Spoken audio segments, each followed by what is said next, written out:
The next book that I read this month was Thunderhead by Neil Shusterman. This is the second book in the Arc of a Scythe series. It follows on from Scythe.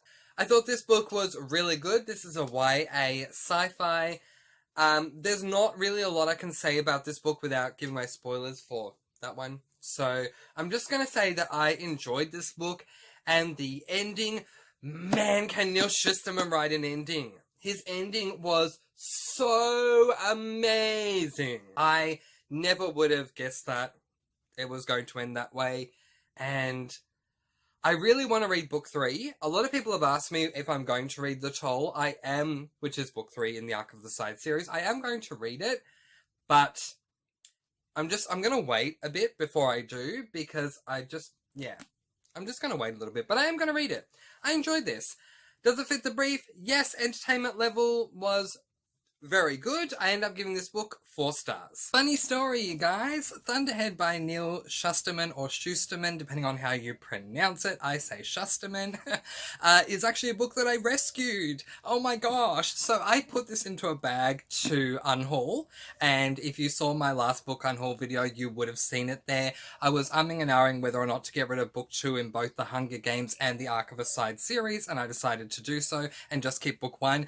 But I was going through that bag a couple of days ago, literally only a couple of days ago, and I rescued this book because I just couldn't bear to part with it on a second glance. This is book number 2 in the Arc of a Scythe series. There's not a lot that I can say about this book, but the series in general revolves around 2 humans who end up becoming apprentices to scythes in a world where death no longer exists, and the only way for people to die is to be killed by scythes, but that is their job, so that is accepted. The world building of this series is phenomenal. Book 1 was phenomenal. The way that this book, book 2, ended was so good. It was left on such a cliffhanger that I was so excited to read book 3. Book 3, The Toll, completely let me down, and that's the final book in the series. So this is book 1. This is the one that I read a year ago, book 2. I'd recommend both of these. Book 3 let me down, but if you want to read about scythes, this is the way to go. And now I'd like to welcome you to a very quick presentation called the only 1-star book for this month. It is called The Stranger Diaries by Ellie Griffiths. This book is an adult mystery. It is an adult mystery that is a multi-perspective book, which means we follow more than one perspective. I had so many issues with this book. Now, I have read mysteries before. In fact, one of my favourite mysteries that I've read this year is The Girl on the Train, which is right here. I had a lot of fun with that book. Not so with this one. Okay, so let's talk. First of all, let's talk about the fact that we are trying to solve a murder that I really don't care so much about. Then, let's talk about the fact that the way that Ellie Griffiths wrote this multi-perspective choice really got to me. We start off with our first perspective, and we're with that first perspective for 7 chapters. I have not had that before. Generally speaking, with multi-perspectives, they alternate every chapter or every 2 or 3 chapters or something like that. This was 7 chapters of one perspective, so it lulls you into a false sense of security to think that you are reading a singular perspective book. Just when you get comfortable with that very first perspective, boom, you're changed over to a completely new perspective, and that perspective is an investigator. I don't like mysteries that follow detectives. And we got a detective perspective in this book. I don't like it. I just feel, to me, it ruins a book because you're watching someone whose job it is to do this sort of thing. I'd rather just watch everyday humans trying to solve a mystery.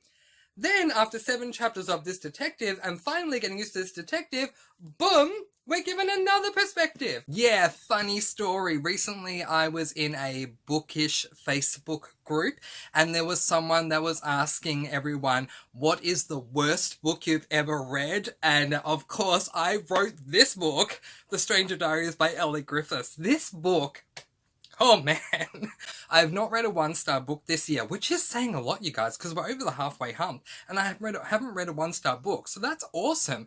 But last year, of the one-star books that I did read, The Stranger Diaries by Ellie Griffiths stands out to me as the single worst book I've ever read. First of all, it's a mystery. Enjoyment of a mystery, in any case, regardless of how you rate it, is the reveal. The reveal was horrible. Like, of all the options Ellie Griffiths had and all the ways she could have gone, it's like she went, oh, this is a good idea, this is a good idea, this is a good idea, but you know what? I'll go with this lowest one that I can go with. Ellie Griffiths made a, in my opinion, terrible writing style choice. If it's dual perspective, 2, or multi-perspective, 3 or more, it alternates in chapters. Not with The Stranger Diaries by Ellie Griffiths. Is such a jarring read.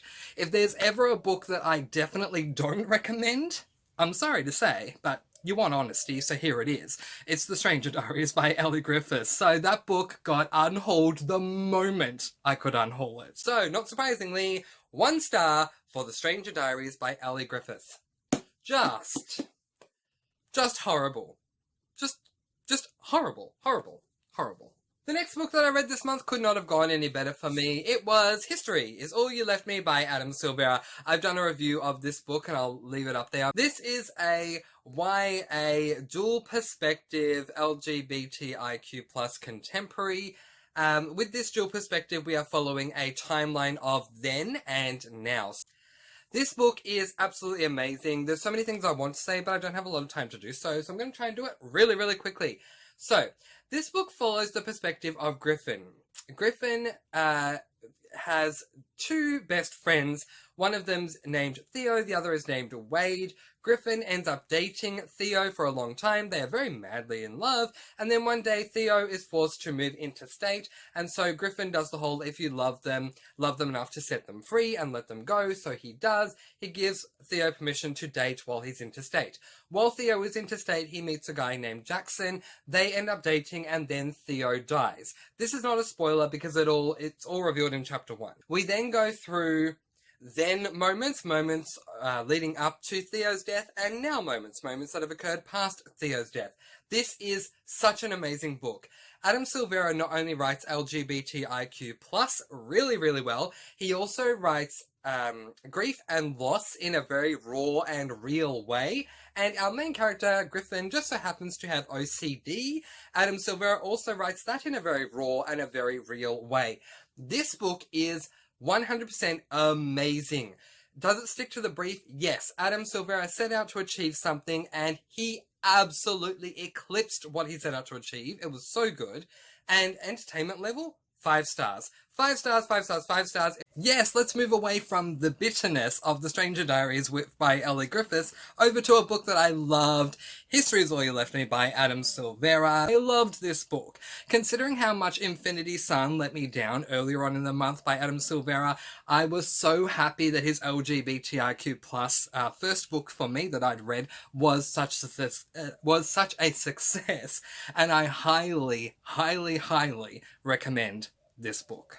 Unstoppable, My Life So Far by Maria Sharapova. This is an adult autobiography written by tennis player Maria Sharapova. Very, very quickly, if you don't know, Maria Sharapova is a former high-profile tennis player who has won multiple Grand Slams and was world number 1 many, many times. She was very successful. One day, there was a bit of an issue that occurred when she tested positive for taking a drug known as Meldonium, which is kind of like a paracetamol over in Europe. But anyway, whatever. So she ended up getting suspended from the tour for a little while. This book, while it does discuss that, primarily this book focuses on everything that had occurred in her life from the moment she was born up to that point. This was such an engaging book. I love this. I highly recommend this to tennis fans. I highly recommend this to Sharapova fans. And I also highly recommend this to anyone who wants to read a really well done autobiography. I gave this book 5 stars. Unstoppable, My Life So Far by Maria Sharapova. So I actually ended up listening to this book on audiobook because Sharapova actually narrates the audiobook herself. So I was really excited to hear her read her book to me, and I was not let down. I planned to read this over the course of 4 days. I read it in 2 because it was just so good. So I gave this book 5 stars. If I was allowing you guys to vote for a reread, then I would definitely allow you to vote for this one because it was just that amazing. I do highly recommend, if you like non-fiction or you like reading memoirs, this is a good one. This is the next book I'm going to talk about, but in fact I actually read this. This is out of order. I read this before I read Unstoppable. And this book is called Beartown. It is an adult speculative fiction that revolves around a town, funny enough, called Beartown, where everyone is obsessed with hockey, and one day a girl is sexually abused / assaulted, the R word, and everyone has their thoughts, feelings, and opinions on it. Sounds amazing, right? Yeah, kind of. Here's a few little warnings though. 1, this is a character-driven book. If you're not a fan of that, know it going in. 2, it takes 200 pages to get to that point. So, if you're happy for a very slow read, pick this up. I thought this book was okay, but I had to factor in those things. I don't like character development books. I don't like that it took 200 pages to get to the point of the book, and ultimately I gave this book 3 stars. Bachman, Beartown, another unhauling. This book goes to show that just because you follow a booktuber that you love who loves this book doesn't necessarily mean that you're gonna love the same book. I purchased this book because I was watching a booktuber talk about this book, and this booktuber loved this book so much that her love and her passion for this book was incredibly infectious with me, so I purchased it on a whim, saying if they love it, I'm gonna love it too. Right, wrong. Okay, this was not the book for me. I gave it 3 stars because I think it is worthy of 3 stars, but as far as enjoyment level, I'd probably give it a 2. I wouldn't want to give it a 1. I think Frederick Bachman deserves at least 2 stars, but this I just did not think was a good book for me to read because I found this book to be extremely triggering. I understand why Frederick Bachman wrote the book, and I think it would make for a wonderful talking point for those who read it for a book club, but for me, it was just a very uncomfortable read, and I just did not enjoy it personally. So I gave it 3 stars because I think objectively it deserves it. I'd give it 2 stars subjectively. Somehow I still had time to read one more book over the course of 2 days, and I did! I managed to do it, so there we go! I read this book, Terry Pratchett's The Witch's Vacuum Cleaner and Other Stories. This is a YA compendium of short... this is a YA fantasy. No, it's not. This is a middle grade fantasy, which is a compendium of short stories. I really love this book. I'm not going to say too much about it other than I thought it was amazing, it was hilarious, it was really cute, it was a lot of fun. I gave it 4 stars. I believe it's called The Witch's Vacuum Cleaner by Terry Pratchett. Okay, this book I didn't even have an option to keep because I actually borrowed this book from my library. I do not even remember why I borrowed it from the library, and I was running out of time with my monthly wrap, so I only gave 2 sentences about this book in my original monthly wrap. I think I said something like, I really enjoyed it. I didn't have a lot of time left, but I had enough time to read this book. I gave it 4 stars, I think. 4 stars, the end. So, yeah, not a lot really to go off of there, but I do remember enjoying it for what it was, a compendium of short stories. Generally speaking, I'm not a fan of short stories, but I did enjoy this because it was a light, nice, fun read, so I do recommend it if that is what you are looking for and if you like short stories. Would I reread it today? Yeah. Absolutely. I'm in the market for light, fluffy reads, actually, because I read a lot of really dark books. So, if you have any light, fluffy recommendations for me, let me know in the comments section below. But those are all the books that I read in the month of August of 2020. So, what were your thoughts? Have you read these books before? Did you agree or disagree with me? Let me know in the comments below. And it's okay if you disagree with me. One of the greatest things about being readers is that everyone's opinions are subjective and we can each have our own. So, feel free to start a dialogue with me below whether you agree or disagree. But in the meantime, that is where I am going to leave it. I hope you enjoyed looking back on my August TBR of last year, letting you guys go with peace, blessings, and so much love. I post videos every Monday, Wednesday, and Friday, and I'll see you again soon. Mwah! Thank you so much for watching, and happy reading!